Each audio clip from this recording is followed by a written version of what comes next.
Bien le bonjour à mes frères et mes sœurs dans le Seigneur. Nous remercions le Seigneur pour cette grâce qu'il nous fait de vivre aujourd'hui. Sa parole est vraie, pure. Il nous a sortis de loin et nous voulons en cela lui dire un grand merci. Aujourd'hui, c'est un nouveau jour qui se lève sur notre vie. La Bible nous dit dans Matthieu 6, n'est-ce pas, à chaque jour suffit sa peine. Nous allons pouvoir en parler et pouvoir aussi échanger sur ce que le Seigneur en fait attend de nous, ce qu'il nous demande, et cela au quotidien. Il faut que nous sachions que depuis la mort, la venue de Jésus-Christ, son ministère puis sa mort, nous sommes dans les derniers jours. Et en cela, chaque jour est important sur cette terre. Pourquoi? Parce que nous ne savons ni l'heure, ni le jour du retour du Seigneur dans les airs pour enlever l'Église. Alléluia.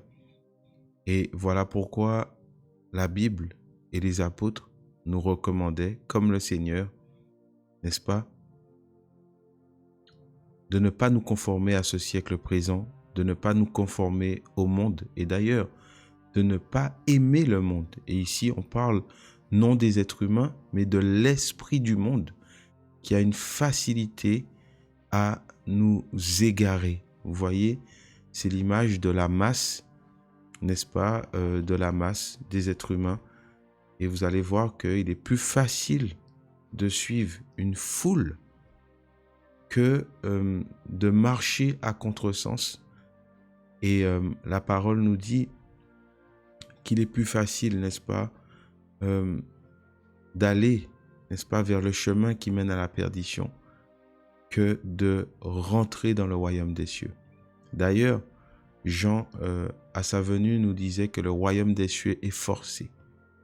Et ce sont les violents qui s'en emparent. Et voilà pourquoi aujourd'hui, nous devons prendre soin de notre salut pour ceux qui ont donné leur vie à Jésus-Christ. Et pour ceux qui ne l'ont pas encore fait, c'est encore le temps. Et ici, il n'est pas question d'un jour en particulier ou d'un jour de fête ou encore d'une nouvelle lune ou encore voilà, d'une nouvelle année pour faire ces choses-là. Ce n'est pas une question d'une résolution arbitraire qu'on prendrait parce que voilà, c'est la nouvelle année, donc il faut que je donne ma vie à Jésus-Christ. Non, parce qu'il en va de chaque seconde de notre vie. Autant nous pouvons mourir, autant le Seigneur Jésus-Christ peut revenir. Voilà pourquoi on nous dit que depuis la mort et la résurrection de Jésus-Christ, bien-aimés, nous sommes bel et bien dans les derniers temps. C'est-à-dire qu'à n'importe quel moment, soit par la mort, soit par la vie, le Créateur des cieux, Jésus-Christ de Nazareth, reviendra prendre son Église. Et d'ailleurs, tellement c'est urgent que dans la Bible, on ne mentionne pas le futur par rapport à ce mot-là. On dit qu'il revient. C'est comme si c'est un présent que nous vivons de façon perpétuelle. Le fait d'être dans les derniers jours nous rappelle le fait qu'à n'importe quel moment, Jésus revient. Et c'est pour cela que j'aimerais prendre un passage avec vous dans Matthieu 6, au verset 24. La Bible nous dit « Nul ne peut servir deux maîtres, car ou il haïra l'un et aimera l'autre, ou il s'attachera à l'un et méprisera l'autre. Vous ne pouvez servir Dieu et Mammon. » Ici, Mammon, nous savons que c'est un dieu, le dieu qui est lié à l'argent. Mais l'argent, c'est l'esprit du monde aussi qui est derrière ces choses-là.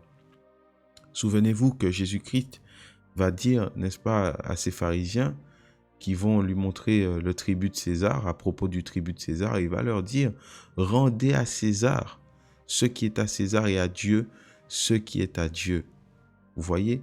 Donc l'effigie de César, c'était l'esprit du monde. Le moi-je, cette société dans laquelle nous vivons, n'est-ce pas? Ce système humain complètement détaché de la vision du Créateur, de la pensée de Dieu. Vous voyez? Et nous voyons que même Dieu lui-même, il a revu les choses à la hausse. Parce qu'il y avait la loi qui ordonnait au peuple d'Israël et tous ceux qui croyaient en Elohim, au Créateur, en Yahweh, en Dieu. Cette loi, en fait, ordonnait, n'est-ce pas? Par exemple, on peut le voir dans Nombre, dans le livre de Nombre. Cette loi ordonnait qu'on puisse observer les nouvelles lunes, c'est-à-dire les débuts du mois, qu'il fallait observer les sabbats, vous voyez, les shabbats. Et on voit que le Seigneur lui-même avait demandé ces choses. Il demandait qu'on puisse sonner de la trompette, toutes ces choses-là. Mais aujourd'hui, en fait, cette loi a été accomplie parfaitement par Jésus-Christ. Et il faut qu'on comprenne aujourd'hui qu'à n'importe quel moment, la trompette peut sonner. L'enlèvement de l'Église peut avoir lieu à l'instant où je parle. Voilà pourquoi le Seigneur nous a retirés de toute cette loi, de toutes ces, n'est-ce pas, je dirais, ces dogmes, ces pratiques pour nous approcher de lui, parce que l'heure est tellement grave, le salut est tellement imminent qu'aujourd'hui le Seigneur nous donne accès, n'est-ce pas, à sa présence, à son esprit, à notre salut, par simplement le fait d'entendre la prédication de la croix. Donc si toi-même tu entends ces paroles, même nous en tant qu'enfants de Dieu, qui avons donné nos vies en Jésus-Christ, nous marchons en fait en nouveauté de vie, nous nous efforçons de rentrer par la porte étroite parce que nous savons qu'à chaque jour suffit son mal ou sa peine. Vous voyez? Regardez ce que la Bible dit, nous continuons, nous sommes dans le verset 25. C'est pourquoi je vous dis, ne vous inquiétez pas pour votre vie de ce que vous mangerez, ni pour votre corps, de quoi vous serez vêtus. La vie n'est-elle pas plus que la nourriture et le corps plus que le vêtement?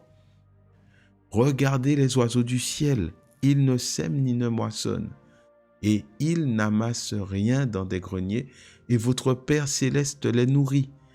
Ne valez-vous pas beaucoup plus qu'eux? Qui de vous, par ses inquiétudes, peut ajouter une coudée à la durée de sa vie? Et pourquoi vous inquiétez au sujet du vêtement? Vous voyez cette course effrénée dans laquelle nous sommes, où en fait nous faisons tout pour travailler, voilà, pour avoir un bon revenu, et puis ensuite de cela pouvoir toucher notre retraite. Ça, c'est la pensée du monde. Je ne dis pas ici qu'il ne faut pas travailler, parce que la même Bible nous recommande de travailler à la sueur de notre front. D'ailleurs, c'est une loi qui a été donnée à l'homme depuis qu'il a été, n'est-ce pas, chassé du jardin d'Éden, de la présence de Dieu. Vous voyez, c'est une conséquence du péché. Mais ici, Jésus-Christ lui-même est venu nous rappeler à l'ordre. Pourquoi? Il est venu réparer nos fautes, réparer, n'est-ce pas, le péché d'Adam et Ève que l'homme avait fait et qui le séparait de Dieu. Il est venu renouer une relation avec nous, nous dire que oui, Dieu veut à nouveau, n'est-ce pas, s'occuper de vous. Il veut retisser un lien, une relation intense avec vous. Et cette relation, n'est-ce pas, son but, c'est de vous donner la vie éternelle. Alléluia. Je continue au verset 28. Et pourquoi vous inquiétez-vous au sujet du vêtement? Considérez comment croissent les lys des champs. Ils ne travaillent ni ne filent. Cependant, je vous dis que Salomon même, dans toute sa gloire, n'a pas été vêtu comme l'un d'eux. Si Dieu revêt ainsi l'herbe des champs, qui existe aujourd'hui et qui demain sera jetée au four, ne vous vêtira-t-il pas à plus forte raison, gens de peu de foi? Ne vous inquiétez donc point, et ne dites pas que mangerons-nous, que boirons-nous, de quoi serons-nous vêtus? Bien sûr, il y a des personnes qui sont dans le besoin, mais Dieu pourvoit en cela, et d'ailleurs il nous envoie, nous qui avons un peu de ressources, vers ces personnes-là, n'est-ce pas? Mais comprenons ce que Jésus veut nous dire ici. Nous approchons doucement. Nous sommes au verset 32. Car toutes ces choses, ce sont les païens qui les recherchent. En gros, ce sont les incroyants. Ceux qui ne croient pas en Dieu s'exercent à chercher les choses de la terre. C'est ce que ça veut dire ici. Vous voyez? Ils cherchent à accumuler dans leur grenier, dans leur maison, dans leur compte en banque, les choses de la terre. Ne disons pas que ce n'est pas une bonne chose parce que, en fait, nous prévoyons aussi des choses pour nos enfants, notre héritage. Mais la pensée n'est pas la même. Nous le faisons avec mesure, nous le faisons avec recul, parce que nous avons la pensée du royaume des cieux, ou encore parce que Dieu t'invite, toi qui n'as pas encore fait la paix avec lui au travers du sacrifice de Jésus-Christ, Dieu t'invite à ce que tes pensées soient renouvelées, si toutefois tu veux monter, en fait, compte dans cette barque-là, si tu veux changer ton regard sur ta vie, parce que Dieu veut changer ta perception des choses. Il veut d'ailleurs déposer en toi l'esprit, son esprit à lui, l'esprit de vérité qui va t'aider à t'écarter des mensonges de ce monde, de toute cette course effrénée vers la pensée de ce monde. Et voilà comment plusieurs personnes sont déçues, plusieurs personnes cherchent un refuge, n'est-ce pas, dans la politique, dans les hommes politiques, pensant que le monde va changer. J'aimerais dire à quelqu'un que le monde ne changera pas, même si on te souhaite une bonne année aujourd'hui. C'est un souhait, ce n'est pas mauvais qu'on se réveille, n'est-ce pas, chaque jour, on dit bonjour, n'est-ce pas, on souhaite une bonne journée à notre prochain. Mais j'aimerais dire que le monde ira toujours en s'empirant, parce que ça, c'est une prophétie. Mais au-delà de cette prophétie, au-delà de cette vérité biblique, Dieu nous a fait des promesses. Et ces promesses sont oui et amen en Jésus-Christ. Et c'est en cela que nous devons nous attacher. C'est à cela que nous devons nous attacher. Parce que dans ces promesses, il y a la vie éternelle.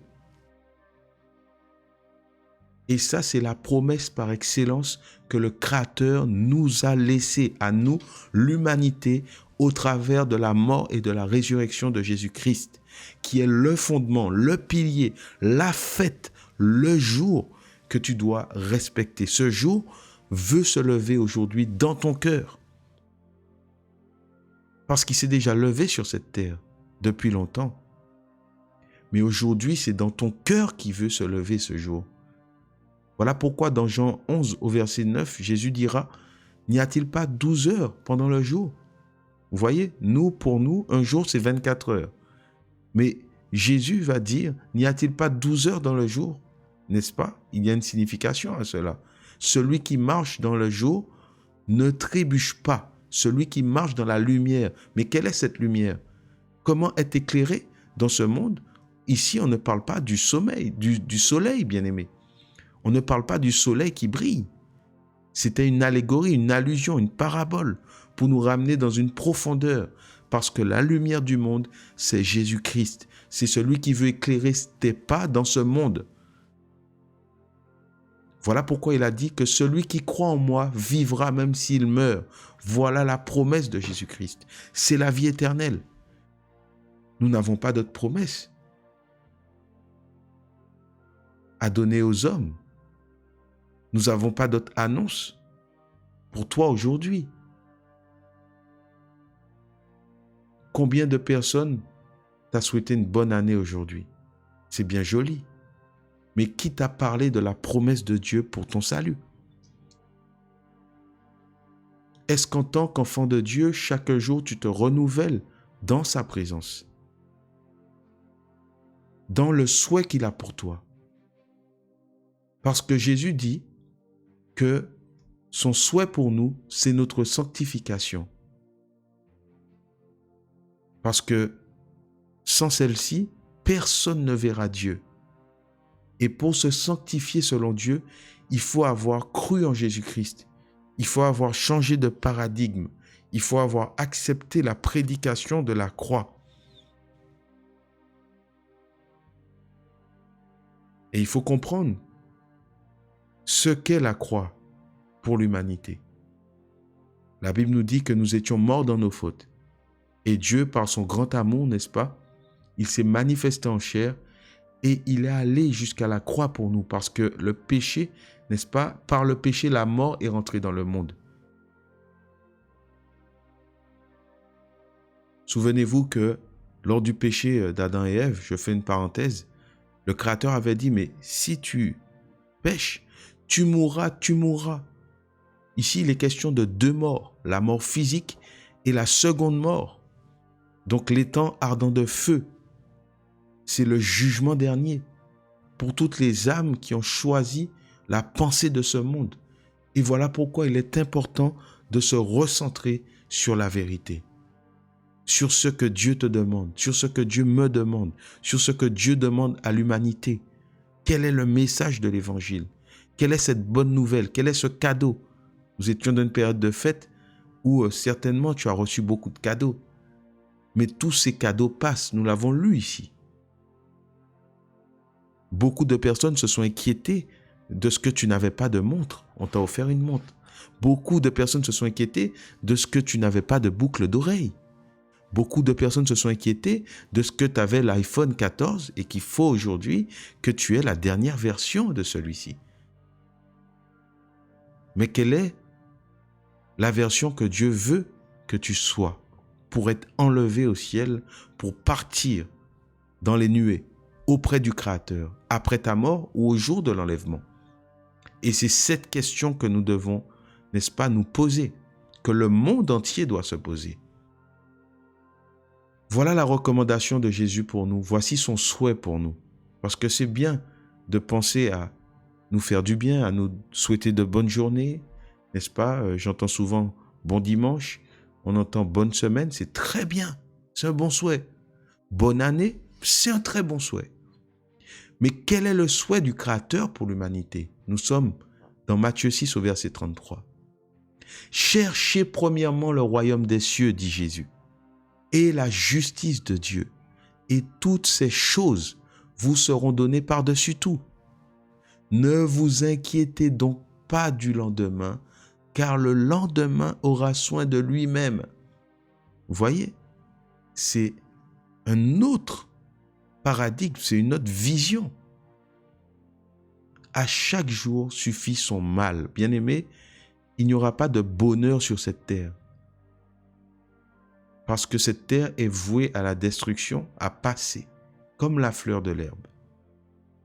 Voilà pourquoi nous devons nous attacher à l'évangile pur, à cette nouvelle, cette bonne nouvelle qui nous donne accès au salut et non à une paix passagère. Qu'a-t-on offert en cette fin d'année? Qu'as-tu reçu comme cadeau? La Bible nous parle du cadeau qui ne peut se flétrir, la vie éternelle en abondance. La vie en abondance, la vie éternelle. Alléluia. Jésus revient. Jésus est à la porte et nous sommes à la fin des temps, bien-aimés. Je vous dis la vérité. C'est le temps de prendre soin de son âme, de son salut. Parce que le temps est compté selon le Créateur. Je vous dis la vérité. Beaucoup ont passé, comme diraient beaucoup dans ce monde, cette fin d'année, ont vu le premier, n'est-ce pas? C'est beau de souhaiter bonne année, mais peut-être que tu ne vas pas voir le 2. Eh bien oui, avoir vu un jour de cette année, avoir vu une semaine, avoir vu un mois, c'est pas ce qui est le plus important. Tout bien compté. Ce n'est pas ce qui est le plus important. Le plus important, c'est voir le jour. Le jour ici, il est question de Jésus-Christ, le soleil de justice qui veut se lever sur ta vie, qui veut te donner la paix éternelle, qui veut que tu vives dans la félicité, que tu sois exalté auprès de lui, élevé dans les cieux, selon 1 Thessaloniciens 4, à partir du verset 13. C'est ça la vérité. Nous allons prendre un autre passage, nous sommes dans Galates 4, au verset 3. Nous allons même le prendre au verset 1. La Bible nous dit « Or, aussi longtemps que l'héritier est enfant, je dis qu'il ne diffère en rien d'un esclave, quoiqu'il soit le maître de tout. Ici, Paul parle aux chrétiens bien-aimés. Nous avançons. Mais il est sous des tuteurs et des administrateurs jusqu'au temps marqué par le Père. Nous aussi, de la même manière, lorsque nous étions enfants, nous étions sous l'esclavage des rudiments du monde. Mais lorsque les temps ont été accomplis, Dieu a envoyé son Fils, né d'une femme, né sous la loi, afin qu'il rachetât ceux qui étaient sous la loi, afin que nous reçussions l'adoption. Et parce que vous êtes fils, Dieu a envoyé dans nos cœurs l'esprit de son Fils, lequel crie « Abba, Père ». Regardez la vie de Jésus-Christ sur cette terre. Qu'est-ce que Jésus nous aurait souhaité? Qu'est-ce qu'il souhaitait au monde, au jour le jour? Pendant ces 3 ans, on voit que Jésus n'avait pas beaucoup de temps. Vous pensez que Jésus simplement souhaitait bonne année simplement aux gens? Sa mission était claire, c'était un but précis. Je le redis, je ne dis pas que c'est quelque chose de mauvais. Dire bonjour, bonne journée à quelqu'un, bonne année, bonne semaine, c'est très bien. Bon dimanche, bon samedi, c'est très bien. Mais comprenons la pensée de Dieu. Quelle est la fête à laquelle Dieu, Jésus-Christ, veut que nous puissions participer, bien-aimés? C'est sur ce sujet que nous devons nous pencher. Alléluia. Et cette fête, nous savons que c'est le royaume des cieux. Ce n'est ni la fête des tabernacles, ni le Shabbat. Ce n'est ni la fête du jour de l'an, encore moins la nuit de la traversée, encore moins la fête de Noël, parce qu'il est mort et ressuscité, bien qu'il soit venu dans le monde. Et on sait qu'il a dit, voici, je suis avec vous jusqu'à la fin du monde. Donc Jésus est encore là, pourquoi fêter sa naissance, bien-aimé? Nous avons le droit, nous faisons ce que nous voulons. Chacun est convaincu par ce qu'il a compris de la parole de Dieu. Mais j'aimerais nous dire, bien-aimés, que le temps est venu pour que nous puissions nous focaliser sur les bonnes choses. Jésus-Christ, quand il est venu, bien-aimés, quand ses disciples marchaient avec lui, ça m'étonnerait qu'il fête sa naissance pendant ses 3 ans de ministère et pendant le temps où il marchait sur la terre, parce qu'il n'avait pas de temps. Il disait que nous sommes dans les derniers temps et nous verrons ce que Paul il a dit ici. Paul dit au verset 6, Galates 4, verset 6, « Et parce que vous êtes fils, Dieu a envoyé dans nos cœurs l'esprit de son Fils, lequel crie Abba, Abba Père. Ainsi, tu n'es plus esclave, mais fils. Si tu es fils, tu es aussi héritier par la grâce de Dieu. » Verset 8. « Autrefois, ne connaissant pas Dieu, vous serviez des dieux qui ne le sont pas de leur nature. Mais à présent que vous avez connu Dieu, ou plutôt que vous avez été connus de lui, comment retournez-vous à ces faibles et pauvres rudiments auxquels de nouveau vous voulez vous asservir encore? Je répète, auxquels de nouveau vous voulez vous asservir encore, ou encore vous voulez être asservis par ces rudiments, encore de nouveau. Verset 10. Vous observez les jours, les mois, les temps, les années. Je crains d'avoir inutilement travaillé pour vous. Ici, qu'est-ce que ça veut dire? Nous savons ici qu'il parlait par rapport aux lois juives. Nous en avons parlé juste avant. Où effectivement, à l'époque, il y avait une ordonnance où il fallait observer les nouvelles lunes, il fallait observer certains jours parce qu'il y avait la fête des pains sans levain, le Shabbat et toutes ces choses-là. Vous voyez? Mais aujourd'hui, en Jésus-Christ, nous avons le repos. Parce que toutes ces fêtes-là, en réalité, étaient là pour, n'est-ce pas, permettre au peuple de rentrer dans le repos du Seigneur. N'est-ce pas? Il devait l'observer jusqu'à ce que le Seigneur envoie son oint, l'envoyé, qui allait délivrer le peuple d'Israël du joug de la servitude. Et nous savons qu'aujourd'hui, Jésus-Christ a non seulement voulu délivrer Israël, mais nous, les nations, et qu'il a payé le prix ultime à la croix en l'accomplissant, toute la Torah à la croix pour nous, afin que nous ayons l'esprit de vérité en nous qui nous pousse à marcher, n'est-ce pas, pleinement dans la révélation de Christ et nous délivre donc du joug des œuvres de la loi et qui nous mène dans une profondeur qui nous emmène dans une profondeur avec le Créateur. Parce que la Bible nous dit dans 1 Corinthiens 2 qu'à partir du verset 9, que l'Esprit sonde même les profondeurs de Dieu pour les révéler à ceux qui l'aiment. Nous avançons, nous allons prendre un autre passage ici, dans 2 Pierre 3.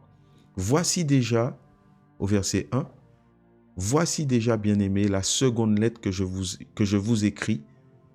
Dans l'une et dans l'autre, je cherche à éveiller par des avertissements votre saine intelligence, afin que vous vous souveniez des choses annoncées d'avance par les saints prophètes et du commandement du Seigneur et Sauveur enseigné par vos apôtres, sachant avant tout que dans les derniers jours, il viendra des moqueurs avec leur raillerie, marchant selon leur propre convoitise et disant « Où est la promesse de son avènement ?» Car depuis que les pères sont morts, tout demeure comme dès le commencement de la création. Voilà comment beaucoup de personnes sont séduites sur cette terre, ne croyant même pas qu'il existe un Dieu, refusant plutôt de croire. Parce que toute la création nous montre que Dieu est vivant. Et d'ailleurs, l'humain lui-même est une preuve de la véracité de Dieu et de son existence. Vous voyez ? Car depuis que les pères sont morts, tout demeure comme dès le commencement de la création. Ils veulent ignorer, en effet, que des cieux existèrent autrefois par la parole de Dieu, de même qu'une terre tirée de l'eau est formée au moyen de l'eau, et que par ces choses, le monde d'alors périt, submergé par l'eau, tandis que par la même parole, les cieux et la terre d'à présent sont gardés et réservés pour le feu, pour le jugement, pour le jour du jugement et de la ruine des hommes impies. Waouh, bien-aimés. Nous sommes au verset 8. Mais il est une chose, bien-aimés, que vous ne devez pas ignorer. Ça, c'est important. C'est que devant le Seigneur, un jour est comme 1000 ans, et 1000 ans sont comme un jour. Le Seigneur ne tarde pas dans l'accomplissement de la promesse, comme quelques-uns le croient ou le pensent, mais il use de patience envers vous, ne voulant pas qu'aucun périsse, mais voulant que tous arrivent à la repentance. Donc, bien-aimés, voilà le message, n'est-ce pas, de Jésus-Christ pour nous, au travers de Pierre. Et au verset 10, il dit « Le jour du Seigneur viendra comme un voleur. En ce jour, les cieux passeront avec fracas, les éléments embrasés se dissoudront, et la terre, avec les œuvres qu'elle renferme, sera consumée. » Bien-aimés, qu'avons-nous choisi? Qu'avons-nous choisi? Ô Dieu de gloire! Regardez au verset 11. Puisque donc toutes ces choses doivent se dissoudre ou disparaître, qu'elles ne doivent pas, n'est-ce pas, qu'elles ne doivent pas être la sainteté de votre conduite et votre piété. Vous voyez? Tandis que vous attendez et hâtez l'avènement du jour de Dieu. Donc, en réalité, notre mission ici, vous voyez, c'est d'hâter la venue de Dieu. Parce que nous attendons une fête qui nous fera rentrer dans l'éternité, bien-aimés, avec le Créateur. C'est ce que nous attendons et c'est ce que les apôtres ont attendu. J'aime à dire, réfléchissons convenablement. Il y a beaucoup de choses que nous faisons. Ce n'est pas un mal ni un péché, mais ça peut nous séduire. En fait, ça peut nous faire rentrer dans une conformité, dans un conformisme, n'est-ce pas, dans un mode de pensée, n'est-ce pas, bien qu'étant, entre guillemets, chrétiens, nous nous retrouvons endormis par certaines choses, n'est-ce pas, qui ont pris place dans nos vies. Alors on les observe et on oublie d'observer, n'est-ce pas, les choses que Dieu nous demande d'observer. Les choses que Dieu nous demande de faire. Dieu, n'est-ce pas, qui nous a envoyés pour que nous puissions refléter, n'est-ce pas, le royaume, le Christ, Yeshua, Jésus-Christ de Nazareth. Verset 23. Mais nous attendons selon sa promesse de nouveaux cieux et une nouvelle terre où la justice habitera. Bien-aimés, veillons. Nous sommes dans 1 Jean 2, à partir du verset 15. N'aimez point le monde, ni les choses qui sont dans le monde. Si quelqu'un aime le monde, l'amour du Père n'est point en lui. Car tout ce qui est dans le monde, la convoitise de la chair, la convoitise des yeux et l'orgueil de la vie, ne vient point du Père, mais vient du monde. Et le monde passe, et sa convoitise aussi. Mais celui qui fait la volonté de Dieu demeure éternellement. Petits enfants, c'est la dernière heure. Et comme vous avez appris qu'un antéchrist vient, il y a maintenant plusieurs antéchrists. Par là, nous connaissons que c'est la dernière heure. Ils sont sortis du milieu de nous, mais ils n'étaient pas des nôtres. Car s'ils eussent été des nôtres, ils seraient demeurés avec nous. Mais cela est arrivé afin qu'il fût manifeste que tous ne sont pas des nôtres. Pour vous, vous avez reçu l'onction de la part de celui qui est saint, et vous avez tous de la connaissance. Je vous ai écrit, non que vous ne connaissiez pas la vérité, mais parce que vous la connaissez, et parce qu'aucun mensonge ne vient de la vérité. Qui est menteur, sinon celui qui nie que Jésus est le Christ? Donc on nous dit ici que le mensonge c'est quoi? Qui est menteur, sinon celui qui nie que Jésus-Christ est le Christ? Que Jésus est le Christ. Celui-là est l'antichrist qui nie le Père et le Fils. Quiconque nie le Fils n'a pas non plus le Père. Quiconque confesse le Fils a aussi le Père. Ce que vous avez entendu dès le commencement, que ce que vous avez entendu dès le commencement demeure en vous. Si ce que vous avez entendu dès le commencement demeure en vous, vous demeurez aussi dans le Fils et dans le Père. Et la promesse qui nous a été faite, c'est la vie éternelle. Alléluia. Alléluia, bien-aimés. Donc c'est par ces choses que nous devons nous encourager.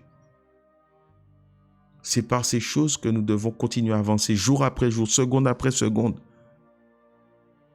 Ne nous laissons pas séduire, bien-aimés, en nous projetant selon le monde, en prenant des résolutions mondaines, bien que ce n'est pas mauvais. Parce qu'on peut prendre des résolutions journalières. Demain, je ferai telle chose. Cette semaine, je désire faire telle chose. Et c'est magnifique. Seigneur, cette semaine, je désire faire telle chose. Seigneur, cette année, je désire faire telle chose. Mais là où je viens aujourd'hui nous éclairer et non nous condamner, c'est que faisons attention en toutes choses à ne pas nous conformer à ce monde-là. Alléluia. Attendons le retour du Seigneur, veillons, évangélisons. N'oublions jamais cela. Et ce n'est pas à nous de nous conformer, c'est au monde, n'est-ce pas, de comprendre qui est Dieu. Bien sûr, nous vivons dans le monde. Donc nous devons aussi, n'est-ce pas, avoir une certaine, bien sûr, éducation, je dirais. Une certaine façon d'agir avec ceux qui ne connaissent pas encore le royaume. Mais bien aimés, faisons attention parce que nous vivons des temps terribles et compliqués et ça n'ira pas, n'est-ce pas, en s'améliorant. L'esprit de l'Antichrist agit déjà avec efficacité dans ce monde et la Bible est vraie en disant que l'ennemi cherchera même à tenter même ceux qui sont élus. Donc, gardons-nous de certaines choses, comprenons la volonté du Seigneur, soyons renouvelés, comme Paul avait dit aux Romains, dans Romains 12 au chapitre 12, à partir du verset 1, soyons renouvelés dans nos pensées. Alléluia.